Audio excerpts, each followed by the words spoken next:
Nearly sitting in the lap of the Moose Krause statue and outside Notre Dame Stadium, where Notre Dame will appear for the first time since its college football playoff win against Indiana. This is Irish Illustrated Instant Analysis. To my right, Drew Mentock. To my left, Tim Prister. Tim, it's blue and gold game day, kickoff at 2 o'clock. What are you looking for today? Well, I think, individual players have to make plays. Now, I know that sounds cliche, but when you consider that both these offenses are going to be working behind offensive lines that are really disjointed, that means somebody's got to do something on his own, maybe. When a defensive lineman's cut loose, somebody's got to evade him, get around him, and make a play.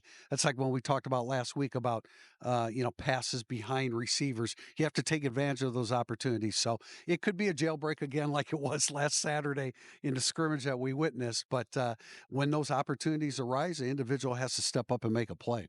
Drew, a similar question. Notre Dame typically concludes its spring with the blue and gold game. The Irish have 3 more practices after today, but this will be the only time fans see the team, the last time the media sees the team. Also, what are you looking for today? Yeah, I mean, I think as we touched on our list past week, just there's a lot of young guys that we've seen really flashing, especially on the defensive end, like Tay Johnson, Kennedy Urlacher, Creed Thomas is a guy who really stood out to us. So I'm curious, even with the loss of a guy like Xavier Watts, that we see some of that young length that fans can get excited about, and also see them in a different moment and how they kind of handle a crowd, that we're seeing them in the IAC where they're just getting watched by us and maybe their parents on occasion. So this is a different level of pressure and a chance for them to kind of show what they can offer in the future. TP, we've talked about it over the course of spring that maybe upon initial reflection, we thought the losses of Howard Cross and Riley Mills could be potentially crippling. But Jason Onye looks great. Gabe Rubio looks really good. Both bigger than either of those guys at 6'5" apiece, 308 for Onye, 319 for Gabe Rubio. But they're not the only two. Talk a little bit about the defensive line and what fans should look for That today. was exactly where I wanted to go, John. I mean, I think that when we looked at it, of course, Cross and Mills had great careers at Notre Dame, and you felt like they had to go to the portal and get help. They did. Jared Dawson is likely a starter there with Gabe Rubio. They also got Elijah Hughes from USC. We know about Donovan Heinisch. Jason Onye, from what we saw last Saturday, is an indication that good things are happening there. Sean Sevillano. So there are more bodies there than I think that and not just bodies, but I mean, players that we feel can make an impact on the interior defensive line. And then you throw in the fact that you've got a really good group of defensive ends. Can Traore and Botello bounce back from their injuries? Obviously, we're not going to see them today. But when I look across that defensive line, and really when I look across this whole defense, I don't see a lot of holes in any of the positions. No, that's a great point. And let's go to the linebackers, Drew.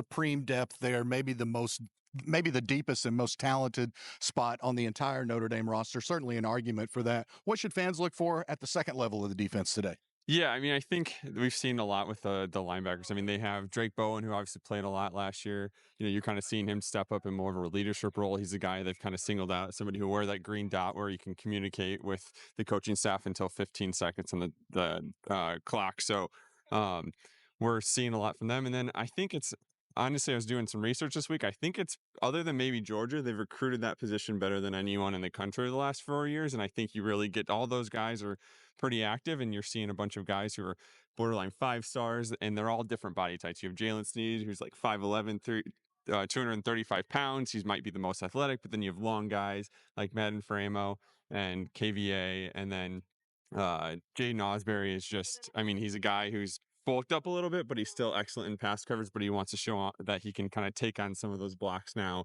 that he's a little bigger and get to stop the run a little more.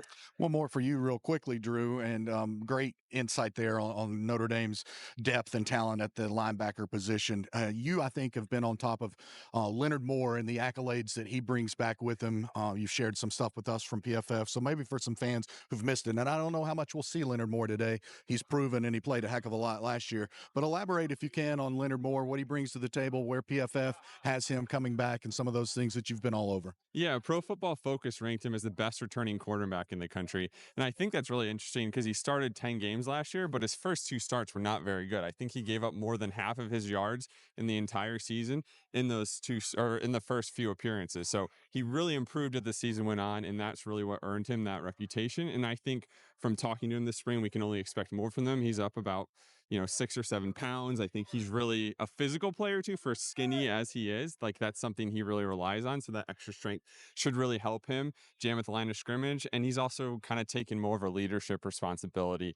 Um, he's mentioned like he's the early enrollees, for instance, he's been on campus for a semester longer than them, but he still sees himself as a leader, and he almost thinks of it that way, but he also knows he can interact with them off the field and still be their friends too. So I think he seems like he has a very good balance for that and is emerging in that way. Yeah, really good insight there. You and I have spent extensive time with Leonard Moore, and I think we were both struck by the maturity of a guy who's barely been on a college campus for a year.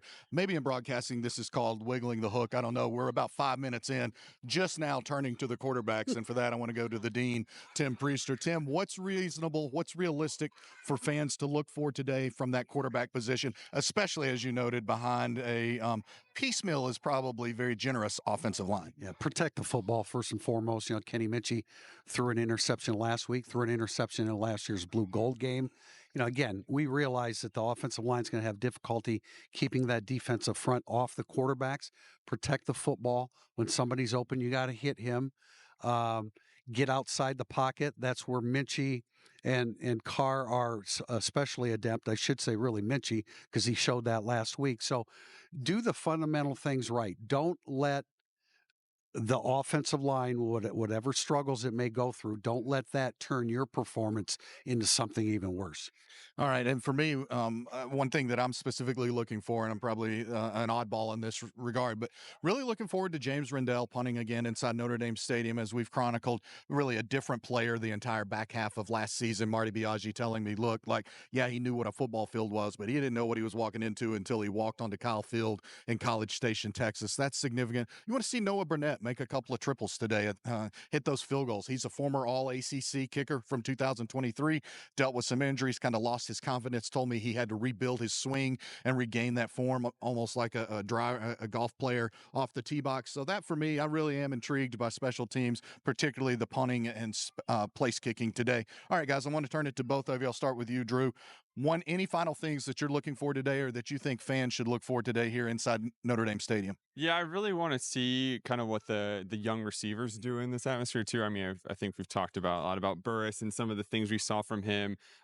Cam Williams is a guy who we've talked about the drop, last weekend. I think, can he build on that? Can he show like, hey, I can make that play that where the ball isn't perfectly thrown and kind of turn upfield and use some of that athleticism?